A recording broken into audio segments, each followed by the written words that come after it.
ಎಲ್ಲರಿಗೂ ನಮಸ್ಕಾರ. ನಿಸರ್ಗ ಪಾಕಶಾಲೆಗೆ ಸ್ವಾಗತ. ಇಂದಿನ ವಿಡಿಯೋದಲ್ಲಿ ಒಂದು ಸಿಂಪಲ್ ಆಗಿ ಈ ಬೇಸಿಗೆಯಲ್ಲಿ ನಮ್ಮ ಜೀವಕ್ಕೆ ತಂಪಾಗಿರುವಂತಹ ಒಂದು ತಂಬುಳಿ, ಮೆಂತೆ ತಂಬುಳಿಯನ್ನ ಹೇಗೆ ಮಾಡುದು ಅಂತ ನೋಡುವ.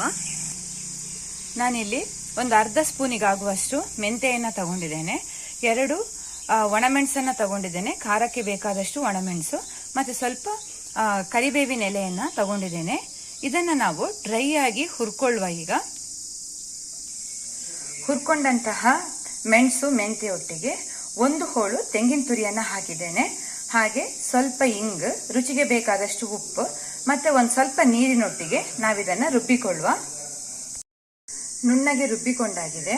ಈ ರುಬ್ಬಿಕೊಂಡ ಮಸಾಲೆಯನ್ನ ನಾವೀಗ ಮೊಸರಿಗೆ ಸೇರಿಸಿಕೊಳ್ತಾ ಇದ್ದೇನೆ. ನಾನು ಮೊಸರು ನಿಮ್ಗೆ ಹೇಗೆ ಬೇಕು, ಉಪ್ಪು ಮತ್ತೆ ಮೊಸರನ್ನ ನೀವು ನಿಮ್ಮ ರುಚಿಗೆ ಬೇಕಾದ ಹಾಗೆ ಅಡ್ಜಸ್ಟ್ ಮಾಡಿಕೊಳ್ಬಹುದು.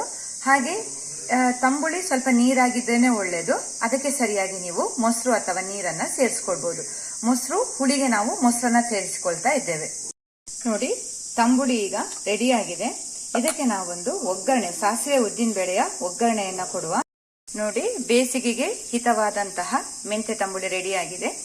ನೀವು ಕೂಡ ಟ್ರೈ ಮಾಡಿ. ನಿಮ್ಗೆ ಈ ವಿಡಿಯೋ ಇಷ್ಟ ಆದ್ರೆ ಲೈಕ್ ಮಾಡಿ, ಶೇರ್ ಮಾಡಿ, ಮತ್ತೆ ನನ್ನ ಚಾನೆಲ್ ಅನ್ನ ಸಬ್ಸ್ಕ್ರೈಬ್ ಮಾಡಿ. ವೀಕ್ಷಿಸಿದ ಎಲ್ಲರಿಗೂ ಧನ್ಯವಾದಗಳು.